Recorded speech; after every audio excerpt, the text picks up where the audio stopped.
Hello, and welcome to Rob's Rogues. I am stopping my Young Justice review for these two guys. I was very surprised today to find them in my local Walmart at 5 a.m. this morning as they were putting them on the shelf. I figured with Batman Arkham City video game coming out, I wondered if we wouldn't see Wave 2 possibly. But categorically, here in northwest Ohio, about 45 minutes south of Toledo, we generally don't get things earlier on time. Usually, as I'm watching other people's reviews, they have the figures either from the manufacturers or somebody out in California or Canada has paid top dollar on eBay or however. So by the time I get the figures myself, other people's reviews have been done usually months ahead of the time I get the figures, so that's the earliest I get a chance to see them. So I was very surprised and very shocked to find them in my local Walmart, and I even did a YouTube search today to see if anybody else happened to come across them. And I might be the first doing a review on Robin and the Joker from Batman Arkham City from the Batman Legacy Wave number 2. As you all know, being a huge Robin fan that I am, I about hit the store floor. A little tongue-tied here. I can't believe I actually have these figures and have found them this early. Like I said, I don't know if anybody else has any reviews yet, so I might be the first, so I feel the pressure's kind of on me to do a decent review, although I'm sure others will have a spectacular review. But here they are, Robin and the Joker, and I was super excited that Robin was going to be included in the video game, and seeing the figures at first, I was like, oh, it looks really good. There has been some retooling done from the initial photos that we saw at the beginning. Here's the side panel of the Joker and Robin, and a lot of it has been done to Robin's hood. It's really flared out here, and that was the one thing I was afraid of when these figures were going to come out, was he was going to have this weird bubble head, and I thought, oh great, they can't figure out how to do the hood properly. As you can tell, we'll get a closer look. The sculpt is very, very good on Robin. He just looks great in the package itself, and not only the Joker looks extremely sick. These are great. I almost don't want to pull them out of the box. I think I may break down and buy a set to just have in. The packaging is exactly the same as the Arkham City Batman and Joker, or Batman and Two-Face. Same Batman on the side that we had previously. They used the what I'm guessing were the prototype figures that they first had done, and then had changed things a little bit. The Joker, his face does not look like this in the package. Same Batman up here. A nice write-up on both of them. Well, we'll go through it here real quick. The Joker. Rumor swirls through the blood-stained streets of Arkham City. Is the Joker too sick to cause his trademark chaos? Indeed, eyewitnesses everywhere claim the Clown Prince of Crime is suffering from a serious disease, perhaps caused by his Titan overdose on Arkham Island. Yet the murderous maniac continues his reign of fear, with loyal follower Harley Quinn doling out his evil bidding. Now throughout Arkham City, depraved villains swear they have spotted Batman's arch-nemesis, the Joker. Or have they? Real quick, the background here is the exact same for Batman and Two-Face. And the write-up for Robin. Robin, surrounded in secrecy, Robin prowls the streets of Arkham City as one of Batman's few trusted allies. Born with a brilliant mind capable of keen detective work, Gotham City student Tim Drake was able to deduce the true identities of Batman and his protege Robin, ultimately becoming the next boy wonder. Training in hand-to-hand combat by the Dark Knight himself, Robin uses his arsenal of advanced technology and highly powered weapons to help battle the criminals of Arkham City. I am very, very excited to get these two out of the package, especially Robin. So, without further ado, I'm going to stop the rambling. I can barely contain myself. So here we go. We're going to unbox these two, and we're going to closer look at Robin and the Joker. We'll be right back. Well, here we are. They are out of their package, and I have taken the back of the box for a little scene there. I got to tell you, I am extremely, extremely happy with both of these figures. I'm obviously going to gravitate toward Robin, but the Joker is just an excellent figure. I think these two figures are far more superior than the Batman and the Two-Face that we got. And people could say, well, any figure is going to be better than the Two-Face that we got, but he was still an okay figure, and I liked Batman very much. But Robin and Joker, if you see these in the store, go get them. They are both excellent, excellent figures. We're going to take a look at both of them here. We'll save the Boy Wonder for last. Very cool figure. And we'll get right to the Clown Prince of Crime himself. We'll back the camera out just a little bit.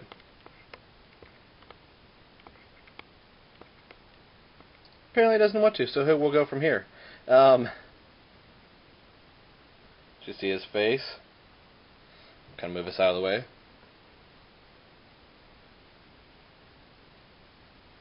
A very sinister looking Joker. A sickly looking Joker. It's probably going to be a little blurry, but you can see his face there.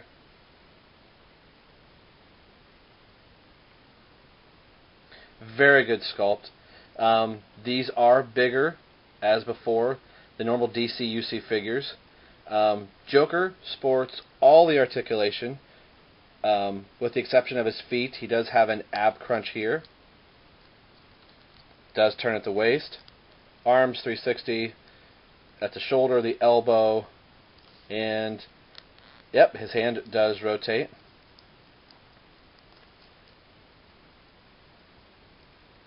Head does do a full 360. It does appear not to be on a ball joint. It might have to do with his chin. There is no up and down movement. It is just side to side. But a very, very good figure. His jacket appears to be a separate piece, very much like the capes on the figures, very soft plastic.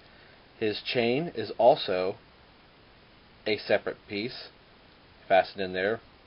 A little stiffer than the jacket material, but very good all the way. Like I said, no foot articulation, but he does bend at the knees. As looking at these figures, I don't even really know what to say about them, just because they are so cool looking. Mattel really knocked one out of the park here. I know we are getting a DC Direct figures, and to me that's always like comparing apples to bowling balls. Sure, they're both kind of round, but the similarities kind of stop there. Mattel, I think, has done a very excellent job with the Joker and Robin. Two very, very good figures. I highly recommend picking them up. This leg seems to be a little stiff there. I really don't want to force it too much here. For some reason, this joint seems a little stiff. I think that seems to be what happens to all my figures. At some point somewhere, some figure seems to give me a little bit of a problem. Maybe I'll work with that at some point, but minor, minor, minor detail. The Joker, very, very cool figure. And now we'll go on to Robin. Tim Drake, Boy Wonder, extraordinaire. I can't even begin to tell you how much I like this figure. Some people, no matter who they are not going to like Robin, regardless of the incarnation that he is. He just doesn't get his proper reward here. But I think Rocksteady, in designing this version of Tim Drake, I think fits very well in the Arkham universe. Tim Drake's character seems to be an amalgamation, there's the big word for the day, of different Robins. The Hood, right away, people will go, well, they took that from Damian. Yes, I get that. He is in his 1 year later, color scheme of the red and black. He does have some green in his boots and his gauntlets here. Got this red stripe running down the side. I do have a couple little issues in with the cape here. The cape's the other thing. I was afraid, well, they've got this hood on, that he is not going to be able to turn his head. And in fact, yes, he can.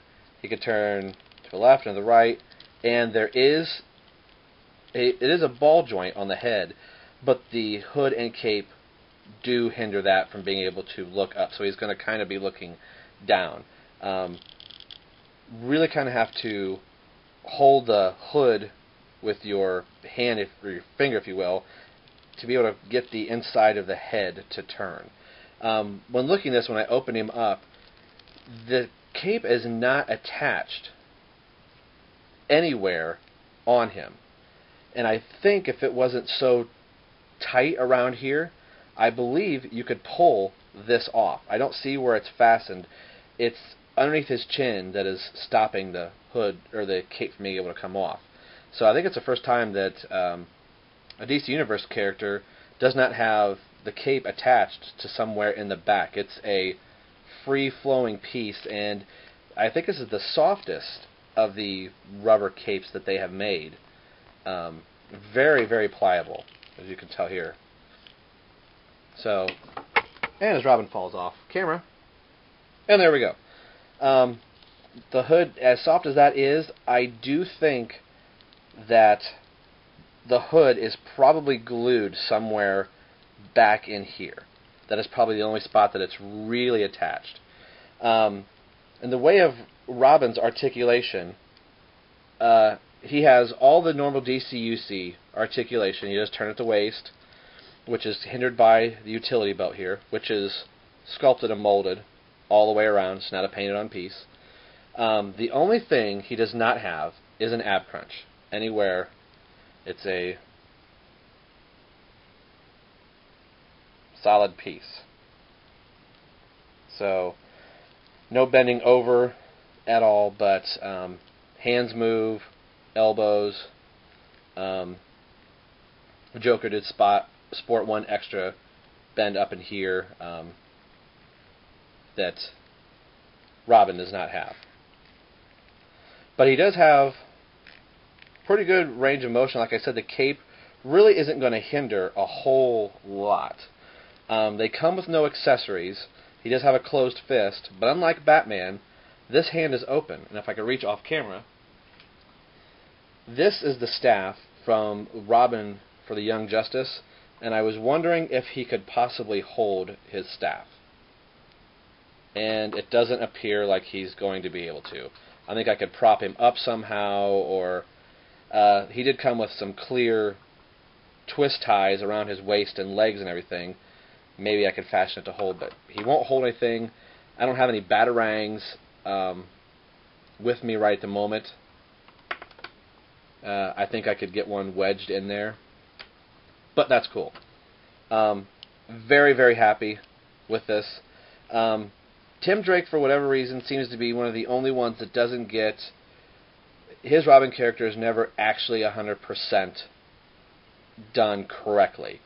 In the animated series, he was 10 to 12 years old. In the video games, they're kind of building him as the cage fighter type deal, but I'm cool with that. I think it works in the Arkham universe. I'm very stoked to get the game. I cannot even begin to tell you how happy I am to have Robin and the Joker. And I may sound like a little kid, but I will probably say I am the first to probably review these figures. So, now that the Batman Legacy 2-packs are done and out, I don't know if there'll be any more from Mattel, but we might as well bring in everybody else.